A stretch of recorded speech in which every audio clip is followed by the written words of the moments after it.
Jadi ketika kamu sudah tidak bisa melakukan apa-apa, kamu harus memerdekakan diri dari beban itu. Jadi begitu kamu sampai jam 10 bengi jika iso golek duit, terus antara jam 10 sampai jam 5 esok kon lapo.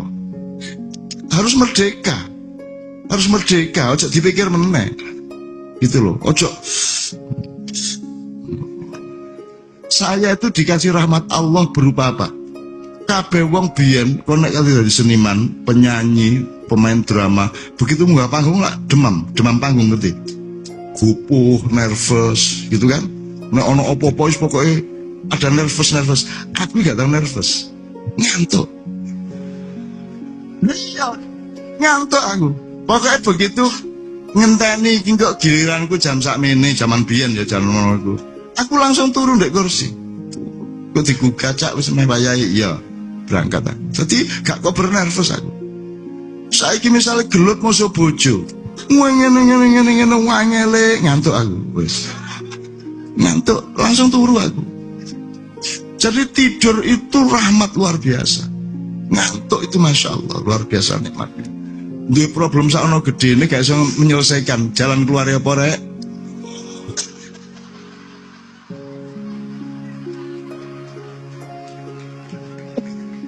Oh, Oke, 2-3 pertanyaan enggak masalah. Yo, nanggung sehingga aku ketahuan sisi maju. Oh, sama maju, Yus. Gini, jadi jawaban itu kalau Anda bergaul sama banyak orang, Anda harus punya banyak opsi, banyak reserve. Jadi jawabnya ojo kedukuran, ojo kendeken gitu ya. Jadi misalnya gini, Khalifah harus kayak wong biasa di pasar, di gerdu. Pokoknya rek Khalifah kon nyetir awakmu. Nah, ojo salah dalan. Siji ojo salah dalan. Nomor loro carane nyetir ya apa? Sing hemat, sing efisien, tapi turute. Tapi yang terpenting dari urusan nyetir adalah konro tekon ndi kate nang ndi.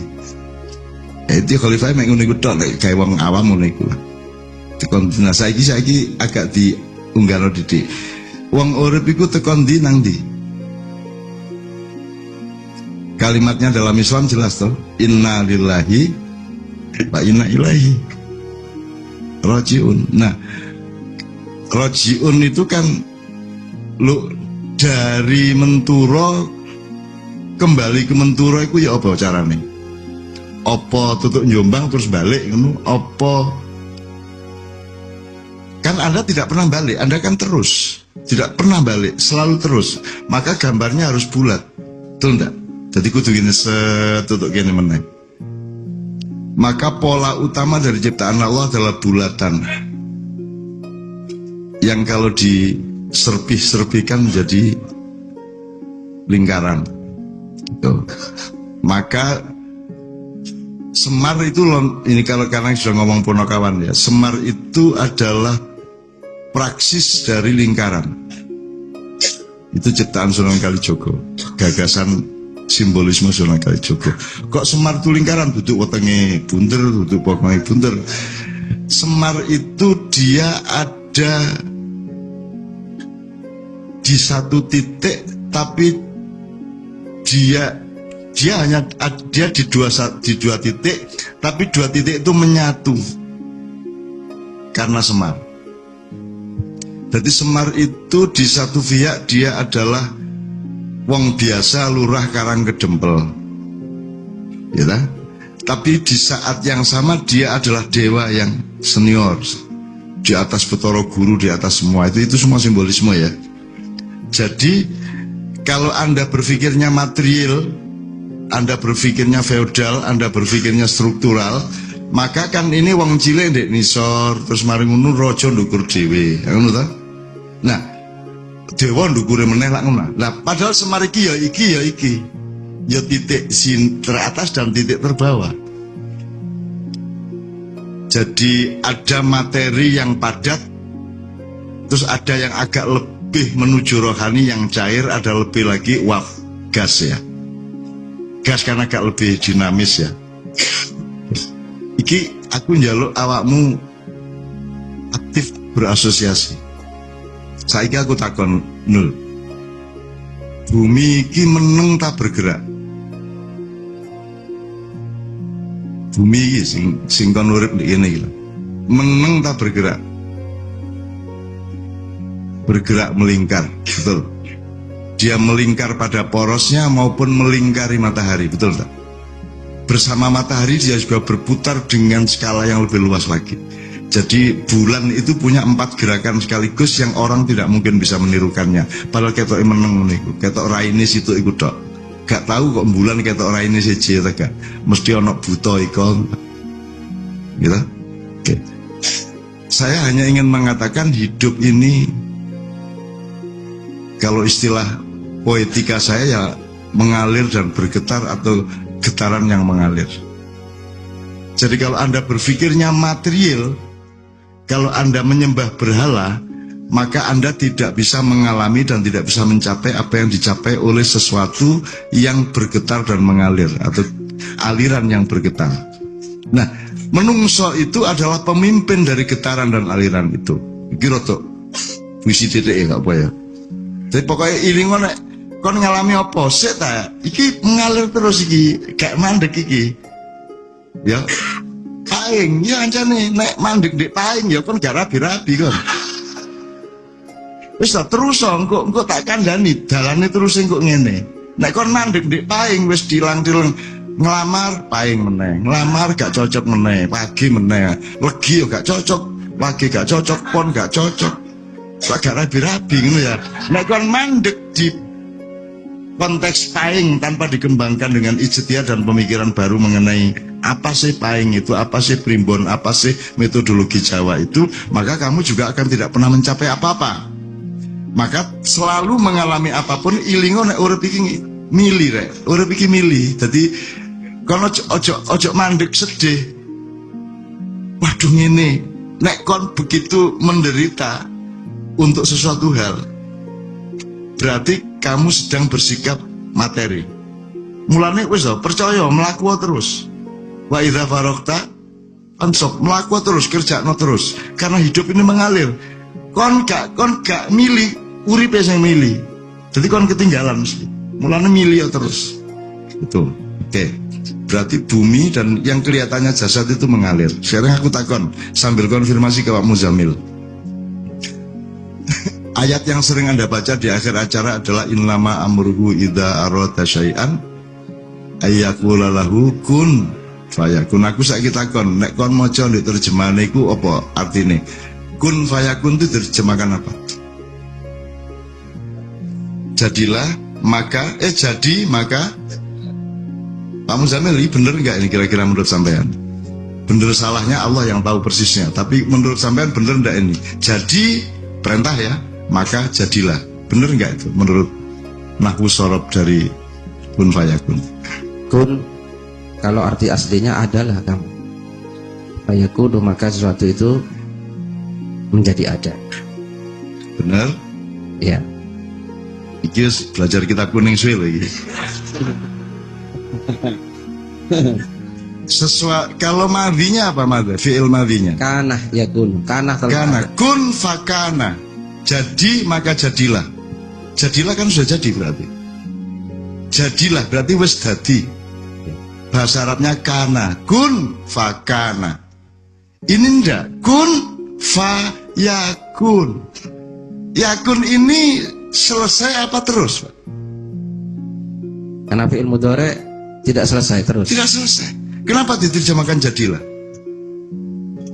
Kok jadilah? Nek jadilah habis tadi. Mestinya menjadi. Wis tahu ono sing ngomong ngene iki. Kita buka ngerti. Maka Anda akan mengalami zaman baru dengan pemikiran-pemikiran ini. Wis toh?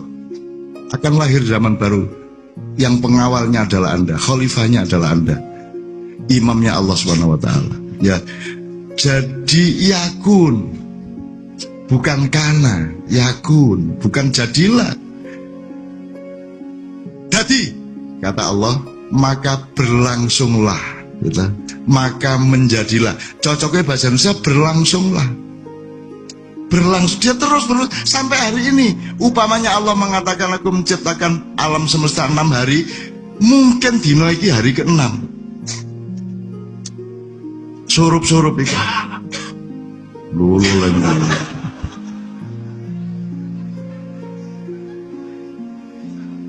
Ketara nek pas dangdut sing teplak-teplak iku. Ndelok jenis guyune iku.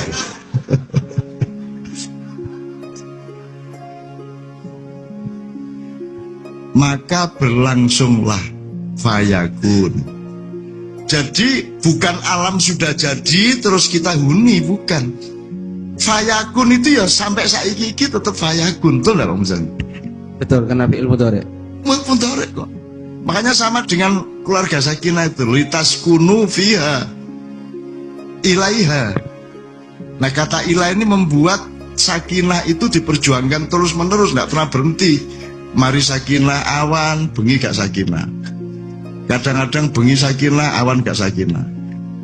Sing akeh ku awan gak sakinah soal duit ruwet-ruwet, bengi ini sakinah jam 11. Jam 11 je pedudut akhirnya endingnya jam 2 sakinah meneh. Jadi sakinah itu sesuatu yang litas kunu ilah, diperjuangkan terus menerus. Yakunu fayakun, ya, dia terus menerus.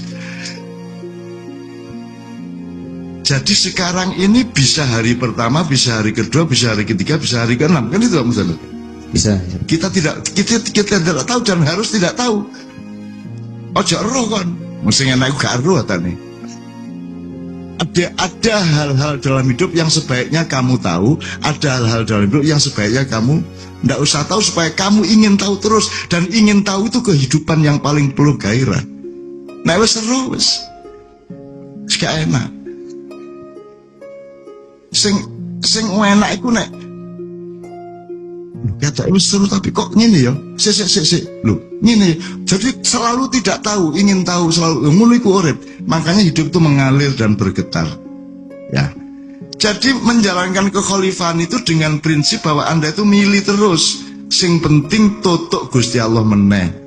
Maka ada urusan akhlak, ada urusan fikih, ada urusan budaya, ada urusan macam-macam. Anda kendalikan, Anda khalifai sedemikian rupa sehingga Anda melihat bahwa Anda tidak kemanapun akhirnya dalam hidup Anda kecuali ilaihi rajiun. Jadi fayakun. Dan ini jadi apa maknanya lagi? Berarti Allah itu terus bekerja sampai hari ini. Nek jadi, maka jadilah kan wes dadi rek sekono uripa. Lari ngono, mosok Gusti Allah mendingkrang karo ngerokok. Wes dadi kok.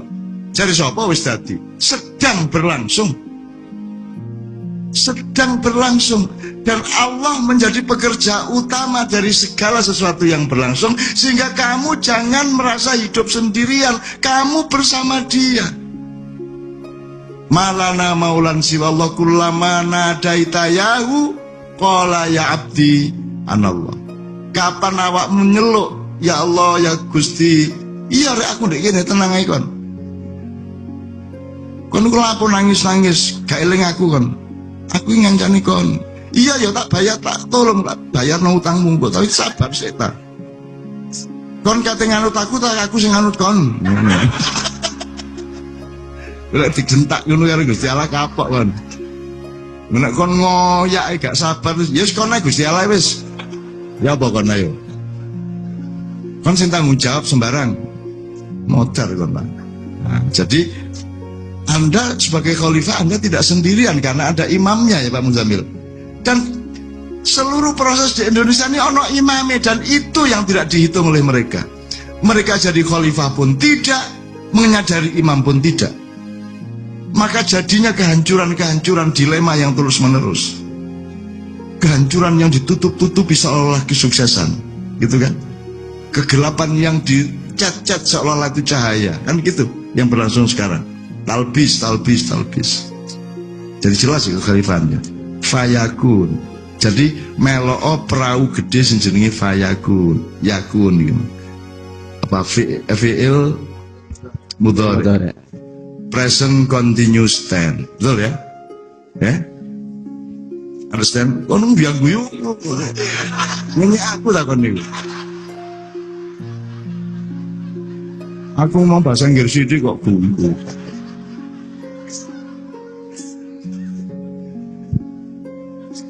Ngene iki spontan apa jan wis seru bikin ngono. Lesen dia ono 16 rek. Tenses dalam bahasa Inggris ono 16. Anggitmu. Sama dengan kata Islam itu dari fundamen kata sin lam mim yang jumlah titik beratnya ada 16 ya Pak Musafir.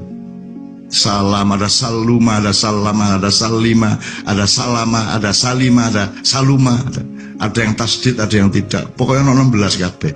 Makanya mempelajari Islam itu sebenarnya awak mungkin mocok telung huruf iku kok duolei kelingkungan ini ya wis dadi. Kelak saya akan bilang sama Anda ketika nanti suatu hari sudah sampai saatnya ikroknya Rasul yang dititipkan Rasulullah untuk Anda semua itu kan bukan untuk Rasulullah. Rasulullah itu wis gak butuh ikrok rek, wis lulus deh, wis cum laude, wis gelare al amin ya toh, wis cum laude ya, gelare al amin. Jadi dia itu sudah sangat Islam meskipun belum datang agama Islam secara resmi. Sudah sangat muslim, maka dia menjadi al-amin. Itu puncak pencapaian insan kamil itu al-amin itu. Maka ikro itu asli nih, nek kon gak iso maca Quran, no anjen wis kadung gak iso. Wis pokoke pelajarono Kanjeng Nabi. Misalnya ada 128 kebiasaan hidup Kanjeng Nabi, iku tok kok tiru wis stop kon. Akhirnya kok marotuamu wis gak eling betonmu. Ya, kami ya. Penyanyi gue ngene. Penyanyi itu tahu kelemahannya, tahu kekuatannya. Misalnya ya, ono wong sing suarane elek. Suarane elek itu enggak. Itu mesti Muzammil di situ. Yang namanya suara jelek itu beda dengan kemampuan bernyanyi, itu beda. Jadi ono sing tekniknya apik, jenis suaranya jelek. Misalnya timbrenya kurang serak, terlalu melengking atau terlalu halus, tidak ada noise-nya misalnya ya. Jadi jenis ada orang yang suaranya bagus gak iso nyanyi. Suara itu maksudnya materi nih, apa? Metune suara itu elek, masih pinter nyanyi. Jadi kok hasilnya ya tidak maksimal. Ono wong sing suaranya elek, tapi pinter nyanyi. Ono sing perfect, suarane yo anjane apik, pinter nyanyi bisa. Nah, iku sing sempurna. Tuh, nah. Aku iki gak iso nyanyi, gak iso qiraah. Aku mek iso nutupi gak iso iku. Ngerti kan? Ngerti gak? Aku gak iso. Cuman kon gak ro nek aku gak iso. Nutupi gak iso iku dengan teknik lain. Ngono rek. Aku iki ngerti apa ilmu, gak tahu sekolah, gak jelas. Bacaanku itu naga sastra sabu inten.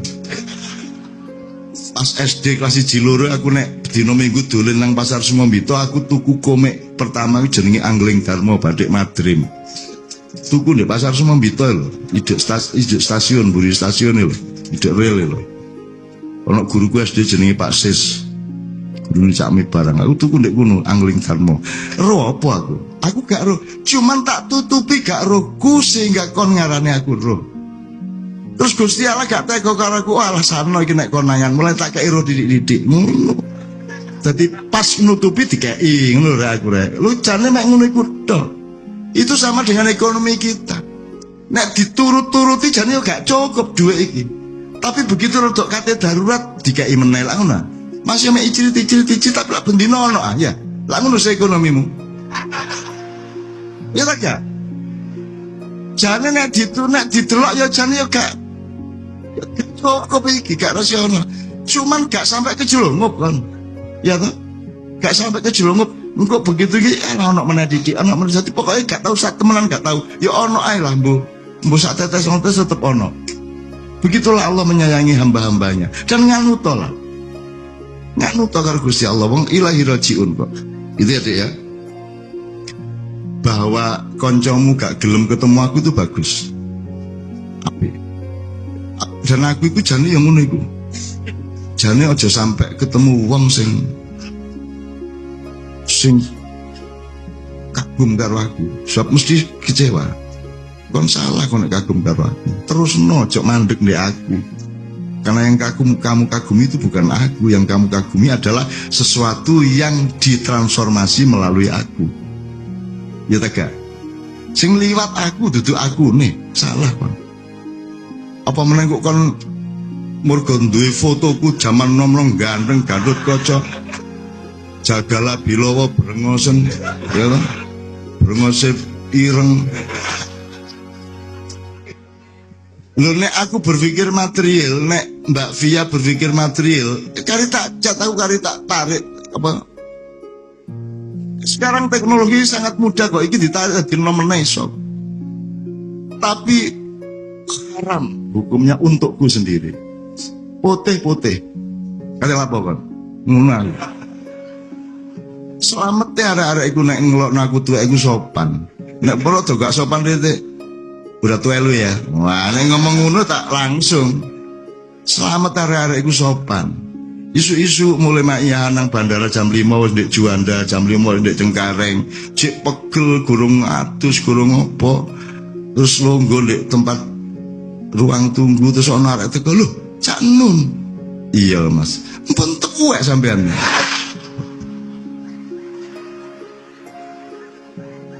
Lho, makhluknya Allah kaya ngono iki. Terus aku kon ya apa aku? Terus tak cekel gulune. Terus karepmu ya apa? Ada iki lho. Ana wong gak le tuwek lho ya apa ada. Kan kok Gusti Allah sayang karo aku saknone arek iku ngono ya. Terus aku digenom meneh kapok kon. Suatu hari saya tak jarno wong cek duwe kesan aku tuwek, tak jarno sik engko nek wis kesane sempurna engko tak tibakno jeglek ngono. Suatu hari nek oleh. Nek gak oleh ya pancet ngene iki rek. Itu ya Mas ya. Jadi menurut saya kok itu semua kan hiburan-hiburan selama outbound. Nggak ada masalah itu. Tuwek gak tuwek, nom gak nom ya itu kan gak sempat mikir ngono iku, Dik. Saya tuh nggak sempat mikir sing konco-konco kok sempat ya. Kok kober ya mikir sing gak ngelakoni gak rabi meneh. Kober. Gak duwe jadwal takon iki. Lah aku iki rabi sitok lho gak kober ta nih. Playon ya bayangke saiki iki rampak karo mbokne ndek Semarang. Cacakne rampak jembar karo Mbak Yune Hayan di Jogja kano kancane wong loro isu-isu aku kudu teko kono. Cek aku awan-awan sing ngeteno balik nang boarding school. Sayane. Lho, jadi tercerai-berai keluargaku. Ngono lho, Dek. Jadi menurut aku pokoknya ilingo terus bahwa hidup itu yakun. Dia terus berlangsung dan Allah bekerja. Termasuk mikir Indonesia, ojo khawatir Allah bekerja. Allah bekerja.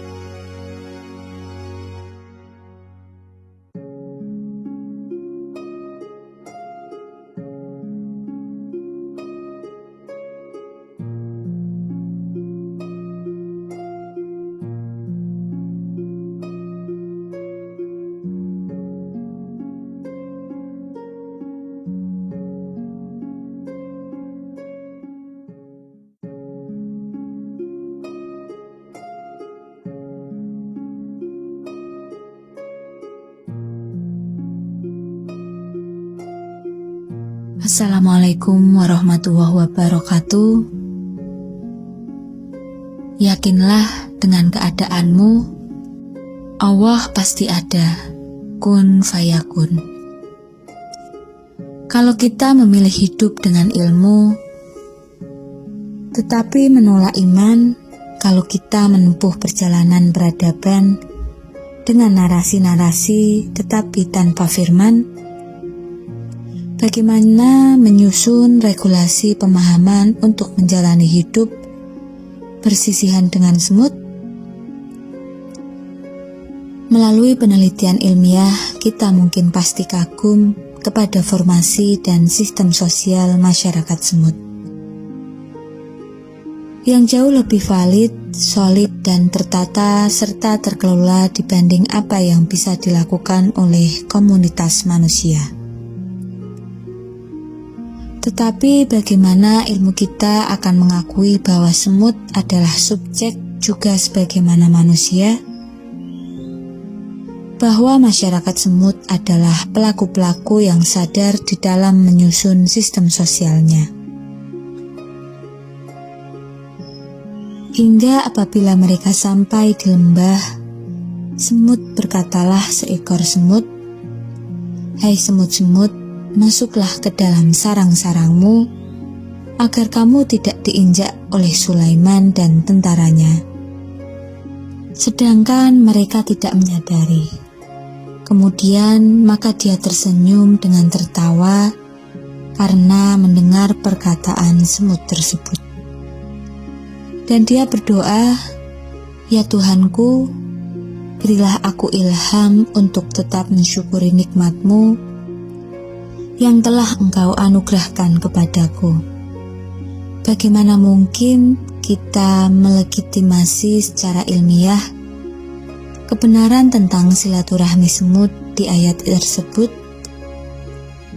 Bagaimana mungkin kita mengakuinya sebagai fakta bahwa Nabi Sulaiman tersenyum sesudah mendengar dialog semut? Padahal itu adalah ilmunya dan ada penjelasannya. Bukan adegan atau fragmen drama kecil antara kaum semut dengan Nabi Sulaiman beserta pasukannya, melainkan tentang ragam pola komunikasi Allah kepada manusia untuk menyampaikan pengetahuan dan ilmu. Itulah yang menyebabkan diperlukannya perjodohan atau kerjasama antara ilmu dengan iman. Apa yang saya alami dengan Nuriman atau Gus Nur, teman kanak-kanak saya, tidak akan bisa dijelaskan dengan ilmu psikologi, sosiologi, antropososiologi, atau apapun. Bahkan saya sendiri baru bisa menemukan pemaknaannya lebih setengah abad sesudah ia dipanggil kembali ke surga. Nuriman bukan teman saya ngarit dan menggembalakan kambing, juga bukan teman jumbritan di Langgar Wetan, Desa Menturo saya, pun tidak pernah nakal bersama saya membobol warung tahu lontongnya Wak Marsatun dan menjilati layah bekas ulegan bumbunya. Nuriman tidak terlibat juga rombongan mencuri krai atau ketimun, tradisi empok-empokan menampung kentut dan dialihkan ke hidung teman. Nuriman bukan anak kurang ajar seperti saya. Tempat tinggalnya juga di desa bagian tengah. Bapaknya seorang petani. Ia bersekolah di madrasah Mansyaul Ulum yang didirikan oleh ayah saya. Sepulang dari sekolah, ia selalu membantu bapaknya di sawah, termasuk sering disuruh oleh bapaknya pakai sepeda dan rengkek mengantarkan hasil buminya ke desa seberang. Pada suatu hari ketika dari Menturo ke daerah Mojo Agung, Nuriman dengan sepeda dan rengkeknya jatuh di jalan. Orang-orang di desa itu menolongnya, dibawa masuk ke salah satu rumah, dipekonah agar sehat kembali. Di tengah Nuriman dipijat-pijat badannya oleh tuan rumah. Datang beberapa tamu, ternyata mereka rombongan santri, mengaku diutus oleh Kiai Sahlan, pengasuh sebuah pesantren kecil di Kreyan yang jaraknya dari desa itu sekitar 60 km. Para santri itu diperintah untuk membawa Nuriman ke Kreyan. Orang-orang desa itu melepas Nuriman karena percaya dan memang tidak ada sesuatu yang layak dicurigai. Meskipun demikian, mereka tidak paham bagaimana hitungannya, sehingga Kiai Sahlan tahu Nuriman terjatuh, kemudian menyuruh santri-santrinya untuk mengambilnya. Seharusnya dibutuhkan waktu sekian jam didahului oleh adanya informasi dari Mojo Agung ke Krian. Baru Kiai mengutus santri. Itu membutuhkan waktu mungkin sampai 5-6 jam karena para santri itu hanya memakai sepeda.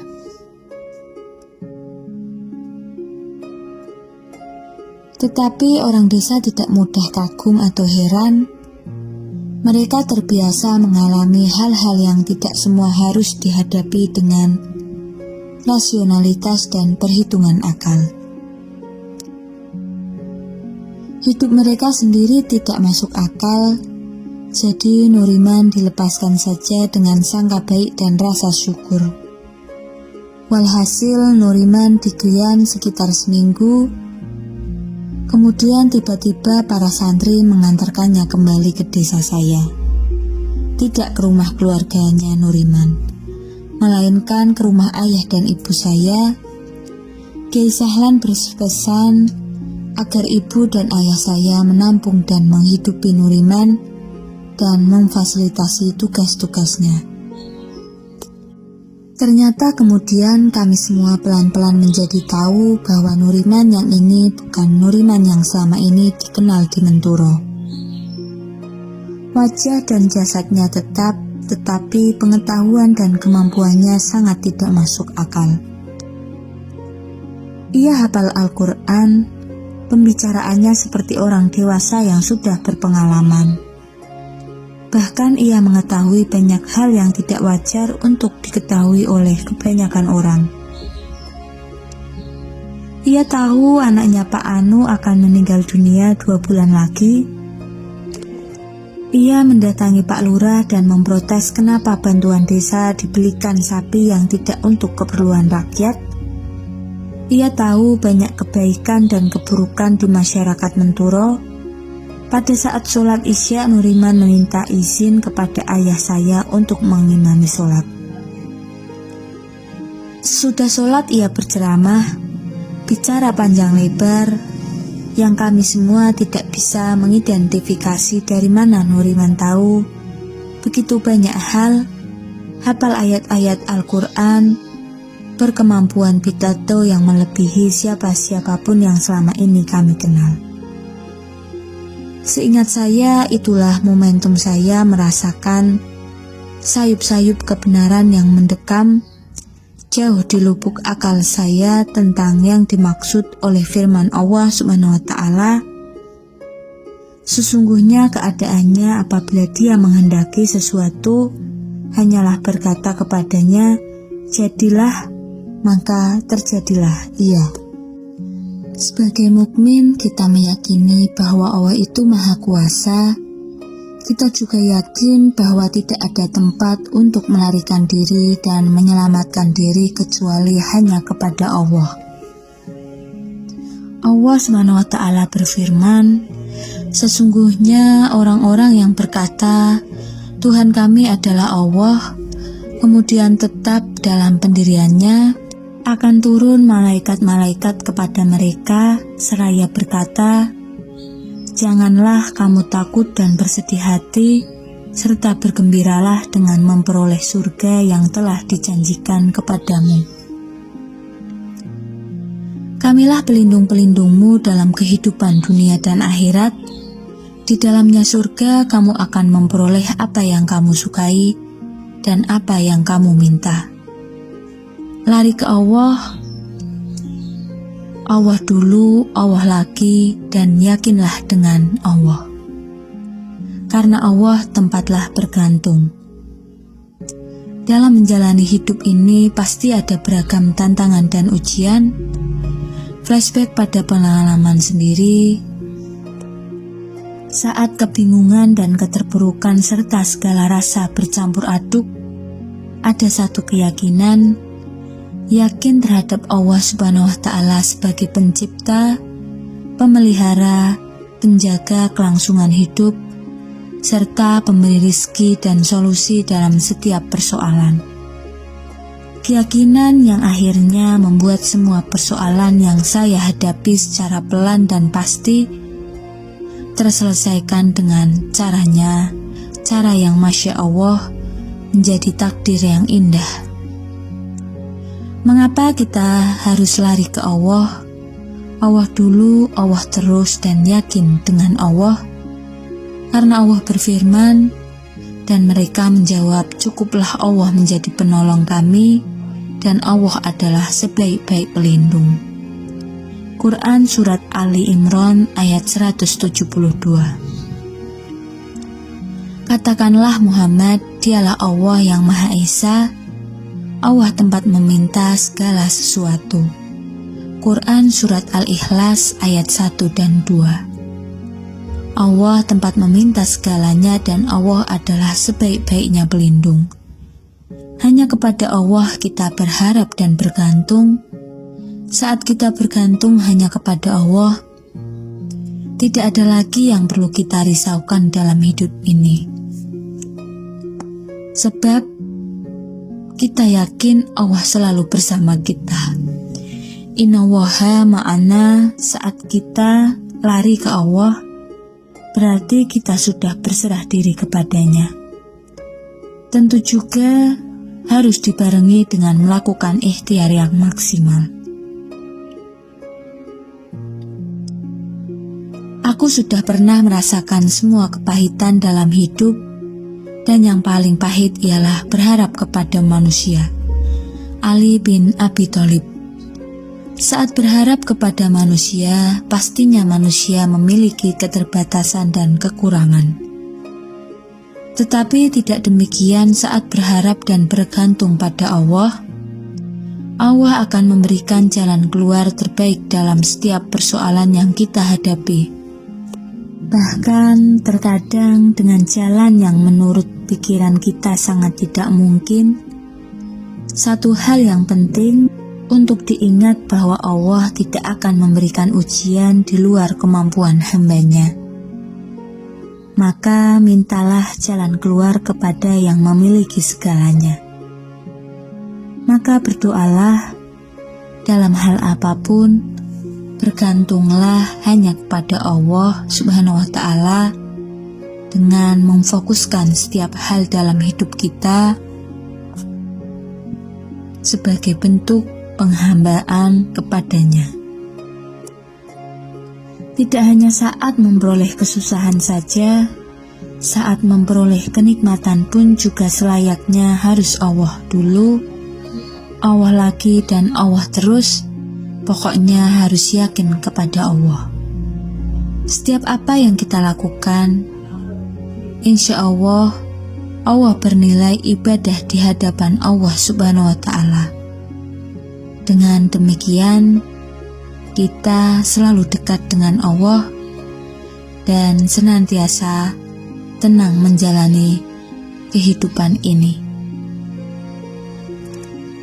Yakinlah dengan keadaanmu, Allah pasti ada. Hanya kepada Allah kita bergantung dan hanya kepadanya kita akan kembali. Wallahu a'lam bishawab. Wassalamualaikum warahmatullahi wabarakatuh. Sekian, semoga video kali ini membawa manfaat kepada kita semua.